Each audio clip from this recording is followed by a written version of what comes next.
Hello, I'm John Kreitler. Welcome to This Week in the Markets. In the fairy tale Goldilocks, it was too hard, too soft, or just right. Now let's look at that in terms of inflation. The U.S.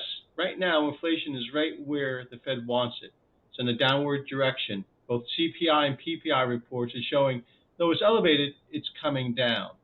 The Fed minutes from July spoke of the members debating whether or not to raise rates further, possibly pausing and let the higher for longer bring the inflation down to the 2% target. In other words, things are on course and they are data dependent. Now let's move to China. Because the consumer and their corporations are so indebted, the PBOC, the Central Bank of China, has had to decrease interest rates, not increase them.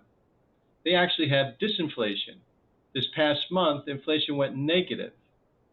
That's now reflected in their currency. The yuan is weaker relative to the US dollar.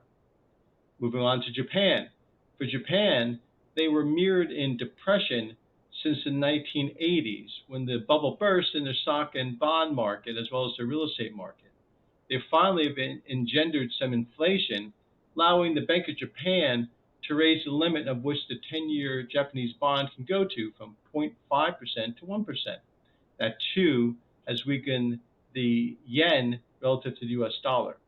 Both the weakening currencies globally is reflected in the US Treasury market. While the 2-year has risen, the 10 and 30-year, the longer end of the bond market, has risen even further. I'll speak more about this next week in Macro Minutes. It's called the bear steepening curve with certain implications. This US stock market has taken a cue from the bond market. It's pulled back from recent highs in August, approximately 3 to 5% depending on the indexes.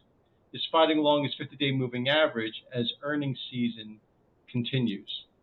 Next week, all eyes will be on Jackson Hole, Wyoming. The Kansas City Fed will have a symposium where Chair Powell will speak.